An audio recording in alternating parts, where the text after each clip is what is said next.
You're not broke because you spend too much. You're broke because you're winning the wrong game. Right now, this second, there is a program running inside your skull that is older than language, older than cities, older than the concept of money itself.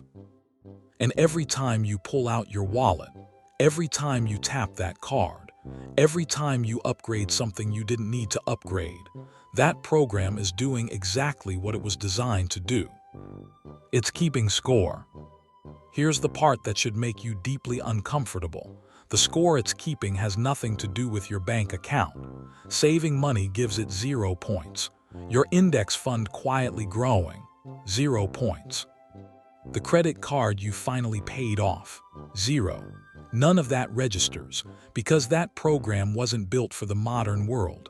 It was built for survival. And in the world it was built for, the only currency that mattered was the kind the tribe could see. Most people living paycheck to paycheck aren't bad with money. They're just playing a game with rules nobody explained to them. Let's talk about what's actually happening. 200,000 years ago, your ancestors didn't have savings accounts. They had something more important, rank, and rank was everything. High rank in the group meant food when food was scarce, protection when danger arrived, access to everything that kept you alive. Low rank meant the opposite. The brain developed a system to manage this. A constant, automatic calculation running beneath every decision. Where do I stand? What signals am I sending? Does the tribe see me as a contributor, as someone worth protecting, or as dead weight? Scientists who study this call it status monitoring. We're going to call it what it actually is in your daily life, a scoreboard. And the scoreboard has one rule carved into the hardware. It only counts visible points. A car people notice when you pull up, points. The dinner you put on the card because the restaurant felt right for the evening, points. The phone upgrade you justified with logic that dissolved about 48 hours after you bought it, points. Your brain didn't lie to you when it told you those felt important. They were important to a creature whose survival depended on visible status signals.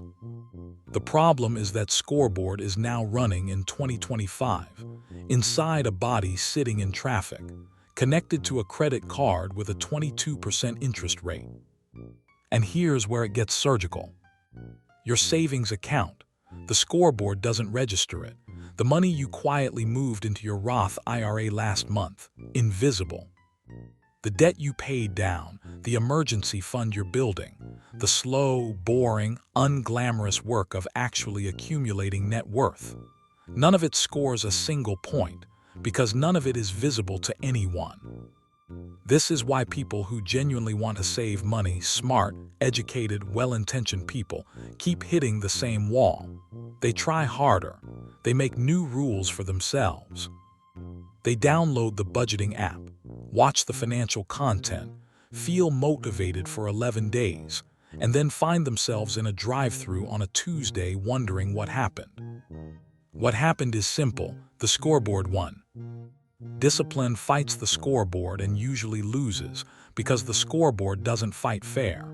It doesn't argue with you. It doesn't debate. It just makes invisible choices feel wrong and visible ones feel right. It makes saving feel like punishment and spending feel like proof that you're okay. You cannot out-discipline a 200,000-year-old survival mechanism. And this is what nobody in the personal finance world wants to admit, because it dismantles the entire just budget better industry. You don't have to. There's a different move, and it's not about discipline at all. The people who consistently build wealth, not the ones who got lucky, not the ones who inherited it, but the ones who built it from a regular income on a regular timeline. They didn't defeat the Scoreboard. They quietly changed what counts as a point. Think about that for a second, because it sounds small, and it's actually everything. When a dollar moves into a savings account for most people, the brain registers nothing.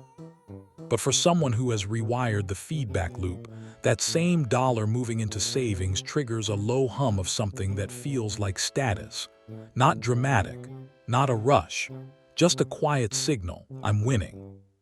When an investment account grows, most people feel nothing because no one can see it.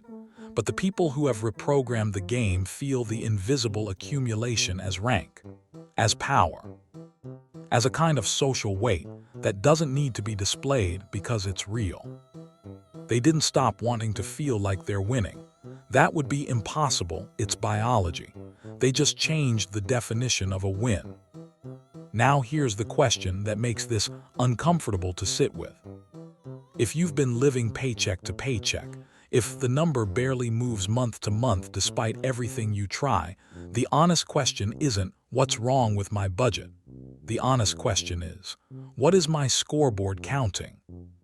Spend a week actually tracking, not your expenses, but your emotional reactions. Notice which purchases give you a little lift. Notice which ones an hour later feel hollow.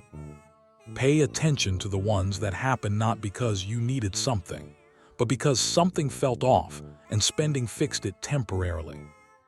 That feeling of off is the scoreboard, and the spending is your brain's fastest available response to a low-rank signal. You're not undisciplined. You're running ancient software in a world that has figured out, with frightening precision, exactly how to exploit it. Every marketing dollar spent in this country is, in some form, a payment made to your scoreboard. Every algorithm feeding you what to buy, what to upgrade, what you're missing, it's all speaking directly to the system that was designed to keep you alive in a world that no longer exists. The trillion-dollar machine runs on your scoreboard, and it is very, very good at its job. So what does reprogramming actually look like? It's not a mindset shift. Mindset shifts are the financial version of just try harder, and we've already established that trying harder doesn't beat the scoreboard. It's something more specific than that. It starts with creating a visible signal for invisible progress. This is why net worth tracking, not checking your bank balance, but calculating the full number, is so behaviorally different from everything else in personal finance. When you sit down once a month and watch that number move, even slightly, the brain gets a point. A tangible, measurable, updatable point. The scoreboard for that moment has something to count. Some people do this with a simple spreadsheet. Others use apps. The tool matters less than the ritual. You need a moment, a regular, repeated moment, where your brain gets to register invisible progress as visible. A ceremony for what the tribe can't see. Because here's what the financially free figured out. The scoreboard can be trained. It's not fixed. The brain that learned to feel status from a car can, with repetition, learned to feel status from a growing number in a spreadsheet. The brain that learned to feel a lift from a new purchase can learn to feel a lift from a paid-off balance. It doesn't happen in a week, but it happens faster than you'd think because the scoreboard isn't loyal to any specific signal. It just wants to count. Give it something worth counting. The people who die with wealth aren't the ones who resisted their brain the hardest. They're the ones who stopped fighting it and started redirecting it. They got the scoreboard working for them instead of against them. And every month that passed, every point scored in the right direction made the next point a little easier to earn. The cycle you're trying to break, the paycheck to paycheck cycle, the month that starts with hope and ends with the same number, it's not a discipline problem. It's a scoreboard problem, and scoreboard problems have scoreboard solutions. You don't need to spend less on everything. You need the right things to start feeling like a win. Because your brain is going to keep score regardless. The only question is what game you're playing. If this reframe landed differently than the usual financial content does, that's not an accident. The reason budgets feel like punishment is because they are, when the scoreboard isn't involved. The reason saving money is hard isn't a character flaw.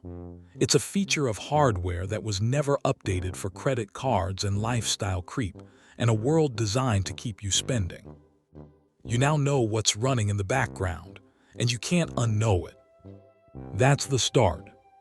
If you want to go deeper on how the brain specifically processes financial decisions, and why the paycheck-to-paycheck cycle is almost perfectly engineered to feel inescapable, the next video is going to take this further. It gets stranger and more useful.